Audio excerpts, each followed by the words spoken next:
lie 1,000 times and it becomes the truth. एक असत्य को, झूठ को 1,000 बार बोलो और 1,000 बार वो सच्चाई में तब्दील हो जाएगा। इस मंत्र के तहत मेरे खिलाफ एक दुष्प्रचार और एक प्रोपेगेंडा शुरू किया गया कि न जाने कौन सा फर्जीवाड़ा हो गया, कौन से जाली दस्तखत हो गए, और इसी के चलते मुझे आज आपके सामने आना पड़ा दूध का दूध और पानी का पानी करने के लिए। अमूमन ये देखा जाता है जब भी किसी सदस्य के खिलाफ विशेषाधिकार समिति कोई कार्रवाई शुरू करती है, यानी कि कमिटी ऑफ प्रिविलेजेस कोई प्रोसीडिंग शुरू करती है, तो वो शख्स उस पर कोई सार्वजनिक बयान नहीं देता, कोई पब्लिक स्टेटमेंट नहीं देता। लेकिन मेरे को मजबूरन आज भारतीय जनता पार्टी के झूठ का पर्दाफाश करने के लिए आपके सामने आना पड़ा, क्योंकि इतना दुष्प्रचार ये लोग कर रहे हैं। लेकिन मैं आज भी अपने बयान में ना कमिटी ऑफ प्रिविलेजेस के बारे में, ना ऑनरेबल चेयर के बारे में कोई भी बयान दूंगा। मैं सिर्फ रूल, पोजीशन और सच्चाई आपके सामने रखूंगा। पहली चीज तो यह है कि यह रूल बुक है जिसके हिसाब से राज्यसभा चलती है। यह रूल बुक, लाल किताब, इसमें लिखा है rules of procedure and conduct of business in the council of states. इस रूल बुक में जो लिखा है वो मैं आपको बताना चाहता हूं।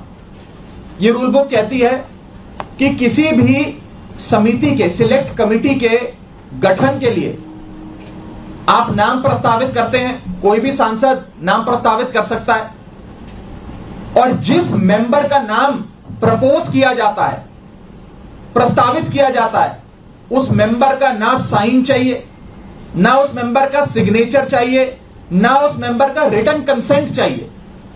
यानी कि इस रूल की किताब में कहीं नहीं लिखा कि सिलेक्ट कमिटी में किसी भी शख्स का, मेंबर का नाम देने के लिए आपको उस प्रस्तावित, प्रपोज्ड मेंबर की रिटन कंसेंट या सिग्नेचर चाहिए।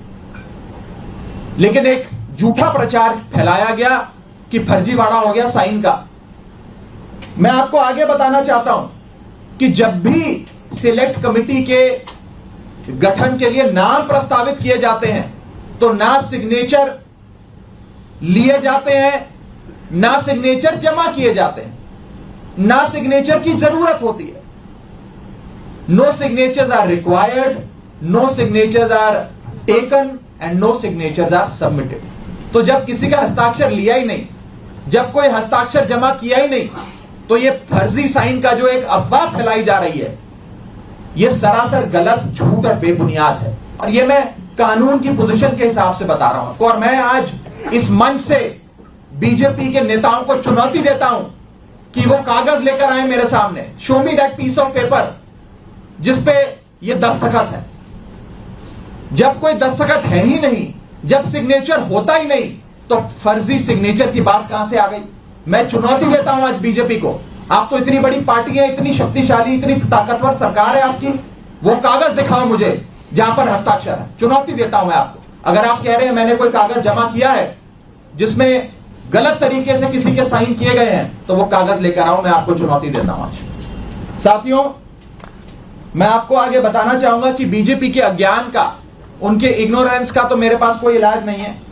लेकिन प्रोसेस ये होता है कि जब भी कोई विवादित, कंट्रोवर्शियल बिल सदन के भीतर आता है, तो एक समिति गठन की एक प्रक्रिया बताई गई है कि अगर कोई मेंबर चाहे कि इस बिल पर मतदान ना हो, इस बिल पर और चर्चा हो और इस बिल में क्या चेंजेस किए जाएं वो बताए जाएं, उसके लिए एक समिति का गठन किया जाता है। उस समिति में कुछ नाम प्रस्तावित किए जाते हैं, और जिस शख्स को उस समिति में नहीं रहना, वो अपना नाम विड्रॉ कर लेता है। यह प्रपोजल है, यह प्रस्ताव है, किसी को जर जबरदस्ती नहीं बिठा दिया। मैं आपको एक बहुत सरल एग्जाम्पल के माध्यम से यह समझाना चाहूंगा और आप सब वो मेरी बात समझ जाए। मान लीजिए कि मेरा जन्मदिन है, मैं अपनी जन्मदिन की दावत देता हूं, एक बर्थडे पार्टी आयोजित करता हूं। अपनी बर्थडे पार्टी में मैं 10 लोगों को न्योता देता हूं आने के लिए। 10 में से 8 लोग मेरा न्योता स्वीकार लेते हैं, आ जाते हैं। 2 लोग मेरा न्योता नहीं स्वीकारते, उल्टा मुझे कहते हैं तुम्हारी हिम्मत कैसे हुई हमें न्योता देने की, तुम कैसे, तुम्हारी हिम्मत कैसे हो गई, मजाल कैसे होगी कि तुमने हमें अपने जन्मदिन का न्योता दे दिया। ये वही बात है, मैंने तो समिति में शामिल करने के लिए न्योता दिया, कोई हस्ताक्षर थोड़ी दिया। लेकिन वो दो लोग मुझसे खफा हो गए। मैं आपको दूसरे तरीके से समझाने का प्रयास करता हूं। आज इस प्रेस कॉन्फ्रेंस में इतने सारे पत्रकार आए हैं, मैंने अपनी पार्टी को 10 पत्रकारों का नाम प्रस्तावित किया कि इन 10 पत्रकारों को आप आज की प्रेस कॉन्फ्रेंस में बुला लीजिएगा, मैं मीडिया से संवाद करना चाहता हूं। 10 में से 8 पत्रकार आ गए, 2 पत्रकार नहीं आए, और जो 2 पत्रकार नहीं आए वो कहते हैं इनकी हिम्मत कैसे हुई हमें न्योता देने का प्रेस कॉन्फ्रेंस का। 2 पत्रकार नाराज हो गए। ये साफ तौर पे इस समस्या का एक सरल सा एग्जाम्पल है। मैं ये बात रखना चाहता हूं कि जो मेरे खिलाफ कंप्लेंट्स दर्ज हुई, जिस मामले को कमिटी ऑफ प्रिविलेजेस को रेफर करा गया, उसका ये पार्लियामेंट्री बुलेटिन है, सरकारी डॉक्यूमेंट है। मैं आज बहुत सबूत लाया हूं दिखाने के लिए आप सबको, ताकि दूध का दूध और पानी का पानी हो जाए। ये पार्लियामेंट्री बुलेटिन है जिसके तहत मेरे खिलाफ जो कंप्लेंट्स आई उसे विशेषाधिकार समिति को विचार के लिए भेजा गया। इस पूरी पार्लियामेंट्री बुलेटिन में कहीं भी फर्जीवाड़ा, फोर्जरी, फोर्ज्ड साइन, सिग्नेचर, हस्ताक्षर, किसी भी शब्द का प्रयोग नहीं किया गया। सिर्फ इतना बोला गया कि इसकी जांच करके बताइए। अगर कोई फोर्जरी होती, कोई फर्जीवाड़ा होता, सिग्नेचर शब्द का प्रयोग तो कम से कम किया गया होता इस पार्लियामेंट्री बुलेटिन में। यह सरकारी दस्तावेज है राज्यसभा सेक्रेटेरिएट का, इसमें भी कहीं जिक्र नहीं किया गया। इसलिए नहीं किया गया क्योंकि जब साइन है ही नहीं तो साइन आएंगे कहां से। लेकिन भारतीय जनता पार्टी के झूठ का मुकाबला करना आसान नहीं है, इसलिए आज आपके सामने आकर यह बात रखनी पड़ी।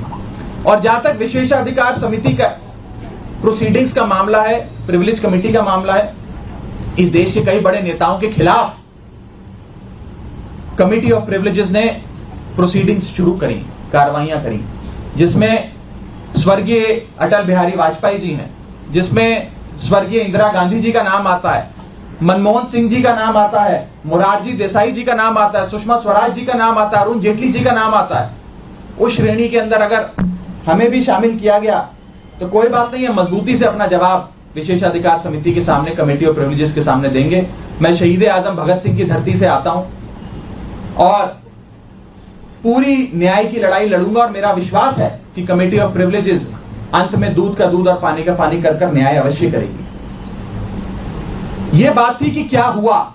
अब मैं आपको संक्षेप में यह बताना चाहता हूं, यह हुआ क्यों, यह विवाद कहां से खड़ा हुआ, यह क्यों इतनी अफवाह फैली।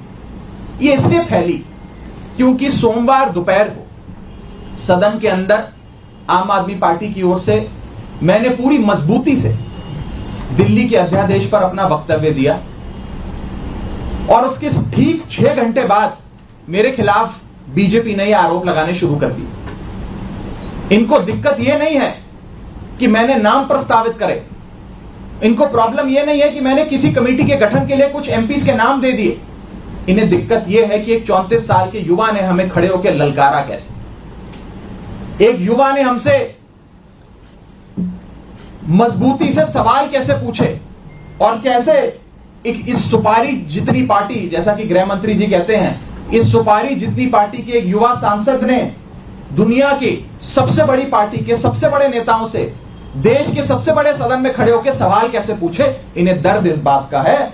हमने अपने वक्तव्य में बीजेपी के पुराने मैनिफेस्टो दिखाकर उनके डबल स्टैंडर्ड्स को एक्सपोज किया, दिल्ली वालों के लिए न्याय मांगा, यहां तक कि लाल कृष्ण आडवाणी जी और स्वर्गीय वाजपेयी जी के लिए न्याय मांगा। यह दर्द शायद बीजेपी को सता रहा है, जिसके चलते आज वो मेरे खिलाफ कंप्लेंट्स कर रहे हैं। ये लोग मेरे पीछे पड़ गए, बीजेपी पूरी तरीके से मेरे पीछे है। मैं आपको बताना चाहूंगा कि इस हफ्ते के ये दूसरा नोटिस कमिटी ऑफ प्रिविलेजेस का मुझे आया है। It is the second time कि मुझे किसी विषय में कमिटी ऑफ प्रिविलेजेस ने नोटिस दिया हो एक ही हफ्ते में। शायद ही इतिहास में कभी आज से पहले ऐसा हुआ। और मैं ये बताना चाहता हूं कि आज के समय हर संभव प्रयास किया जा रहा है कि विपक्ष की आवाज को दबाया जाए। जैसे राहुल गांधी जी की मेंबरशिप छीन ली। हमारे 2 सांसद संजय सिंह जी, सुशील कुमार रिंकू जी, दोनों को सस्पेंड कर दिया। लीडर ऑफ ऑपोजिशन का माइक ऑफ किया जाता है। अगर कोई विपक्ष का साथी खड़े होकर अपनी बात रखता है तो सदन के अंदर खड़े मंत्री उन्हें धमकी देते हैं कि तुम्हारे घर इन्फोर्समेंट डायरेक्टरेट आ जाएगी, सीबीआई आ जाएगी, बैठ जाओ चुप करके। इस प्रकार से एक अघोषित आपातकाल लगाने का प्रयास बीजेपी इस देश में कर रही है और उनका यही मकसद होगा शायद कि मेरी आवाज को भी दबाया जाए। लेकिन मैं कहना चाहता हूं कि ये युवा आवाज है, अरविंद केजरीवाल की एक सिपाही की आवाज है, ये आवाज दबने वाली नहीं है। आप कार्रवाइयां मेरे खिलाफ जितनी मर्जी करिए, आरोप जितने मर्जी लगाइए, लेकिन ये आवाज ना दबेगी ना बंद होगी। और अंत में मैं हाथ जोड़कर बस इतनी विनती करना चाहूंगा आप सब मीडिया के साथियों से कि ये जो आप लगातार पिछले 3 दिन से बीजेपी के झांसे में आकर ये चला रहे हैं कि कोई फर्जीवाड़ा हो गया, फोर्ज सिग्नेचर हैं, मेरा आपसे हाथ जोड़कर निवेदन है कि इस प्रकार की झूठी खबरें ना चलाएं। मैं आपसे कहना चाहूंगा कि आप सच दिखाएं। आप लोग इस लोकतंत्र के चौथे स्तंभ हैं। कृपया कर बीजेपी के प्रोपेगेंडा में ना फंसें। एक छोटे सेक्शन ऑफ मीडिया ने जरूर एक प्रोपेगेंडा चलाने का प्रयास किया और मुझे मजबूरन उनके खिलाफ कानूनी कार्रवाई करनी पड़ेगी, क्योंकि ना रिकॉर्ड्स में, ना कंप्लेंट्स में, ना पार्लियामेंट्री बुलेटिन में कहीं भी फोर्जरी शब्द का प्रयोग किया गया है। और अंत में मैं इतना ही कहूंगा कि जिन जिन सांसदों ने मेरे खिलाफ फोर्जरी के आरोप लगाए, सदन के बाहर मैंने देखा कई सारे बीजेपी के लोकसभा के सांसदों ने बयान दिए हैं। राज्यसभा के तो शायद किसी सांसद ने नहीं दिए, लेकिन लोकसभा के कुछ सांसदों ने मेरे खिलाफ ये बयान दिए हैं। मुझे उनके खिलाफ भी मजबूरन कमेटी ऑफ प्रिविलेजेस में न्याय मांगने के लिए जाना पड़ेगा, उनके खिलाफ भी कंप्लेंट दर्ज करनी पड़ेगी और कोर्ट के बाहर भी, पार्लियामेंट के बाहर भी, न्यायपालिका में भी न्याय की गुहार लगानी पड़ेगी। और मैं हर संभव लड़ाई के लिए तैयार हूं। मैं बीजेपी से डरता नहीं और ना डरने वाला हूं। बहुत बहुत शुक्रिया। राघव, एक बात स्पष्ट कर दी आपने, कहा 1 हफ्ते में दूसरी बार नोटिस आया, तो क्या आपको नोटिस मिल गया है? क्योंकि कल तक ये स्थिति नहीं, अभी मुझे आज का जो विषय है इस विषय पर मुझे नोटिस नहीं मिला है। जब आएगा नोटिस तो मैं पूरी मजबूती से, इफेक्टिवली, कॉम्प्रिहेंसिवली उसका जवाब दूंगा। लेकिन पुराने वाले एक मसले पे मुझे एक नोटिस प्राप्त हुआ है, सोमवार को प्राप्त हुआ है और मैं उसका जवाब जरूर दूंगा। राघव, क्या रूल बुक ये कहती है कि बातचीत करके भी कंसेंट लेना होता है कि आप देखिए, मैं का नाम लिख रहे हैं, क्या रूल बुक ऐसा कहती है? मैं इतना बस कहना चाहूंगा कि क्योंकि अब ये मामला विशेषाधिकार समिति के विचाराधीन है, इसकी निटी-ग्रिटीज में जाकर किससे क्या बात हुई, किसने क्या कहा, मैं उस पर बिल्कुल कोई टिप्पणी नहीं करना चाहूंगा, क्योंकि ये उचित नहीं होता है। मैंने अपनी बात रखनी थी, आज मुझे मजबूरन, क्योंकि मेरी छवि खराब करने के लिए, एज अ पार्लियामेंटेरियन, मेरी गुडविल, मेरी क्रेडिबिलिटी खराब करने के लिए एक प्रोपेगेंडा जो बीजेपी ने चलाया है उसका जवाब देने के लिए आज मुझे सामने आना पड़ा, ताकि दूध का दूध और पानी का पानी हो जाए। और मैं खुली चुनौती देता हूं। One question, you referred to the rule book. Sasmit Patra of the BJD also referred to a rule book on the floor of the House saying... सारे पत्रकार बंधुओं को नमस्कार। आपने देखा कि केंद्र की नरेंद्र मोदी जी की तानाशाह सरकार किस तरह से दिल्ली सरकार का गला घोट के गैर संवैधानिक बिल पास करती है, और इतने से भी अमित शाह जी का दिल नहीं भरता। एक नई परंपरा मोदी सरकार ने शुरू कर दी है, जो सरकार के खिलाफ बोले उसकी सदस्यता खत्म करो, उसको निलंबित करो, उसको बाहर करो, उस पे एफआईआर करो। तो सीधे सीधे तानाशाही घोषित कर दो। क्यों लोकतंत्र का ड्रामा पीट रहे हो? और दुनिया की सबसे बड़ी अफवाह कंपनी भारतीय जनता पार्टी के गृह मंत्री ने कितना बड़ा झूठ बोला, और जिस झूठ के चक्कर में, माफ कीजिएगा, आप लोग भी कई बार फंस जाते हैं। क्या कह रहे देश के गृह मंत्री देश के सदन में?